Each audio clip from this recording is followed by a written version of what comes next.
നമ്മളെ സഹായിക്കുന്ന ആരാണ്? ഈ റിസ്ക് എടുക്കുമ്പോൾ ഞാൻ ഈ റിസ്ക് എടുത്തു, ഉം. പരാജയപ്പെട്ടു പോയി. ഉം. ആരാണ് അതിന്റെ ഏറ്റവും തിക്തഫലം അനുഭവിക്കുന്ന അറിയാമോ? വൈഫും എന്റെ കുട്ടിയും. കുടുംബമാണ്. അതെ അതെ അതെ ഞാൻ രാവിലെ വീണ്ടും പാൻറ്റും കോട്ടൊക്കെ ഇട്ട് എങ്ങോട്ടേലും പോകും. അതെ അതെ.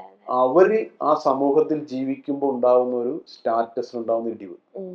മറ്റുള്ളവരെ നോക്കുന്ന മുഖത്തിനൊരു മാറ്റം, ഉം. ബന്ധുക്കളും സുഹൃത്തുക്കളും അവർക്ക് നൽകുന്ന വിലയിൽ ഒരു കുറവ് ഉം. ഉം. എന്ന് തുടങ്ങി ഒരുപക്ഷെ ഒരു കല്യാണത്തിന് ചെന്ന് നിന്നാൽ പോലും അവരെ മാറ്റി നിർത്തപ്പെടുന്ന ഒരു സാഹചര്യം ഉണ്ടാവും. ഉം. അപ്പൊ ഒരു പരാജയത്തിൽ ഏറ്റവും കൂടുതൽ അനുഭവിക്കുന്നത് എന്റെ കുടുംബമായിരിക്കും. ഉം. ഉം. അപ്പൊ ആ കുടുംബം എന്നോട് പറയുവാണ് ഗോ അഹെഡ് എന്ന് പറഞ്ഞാൽ, ഉം.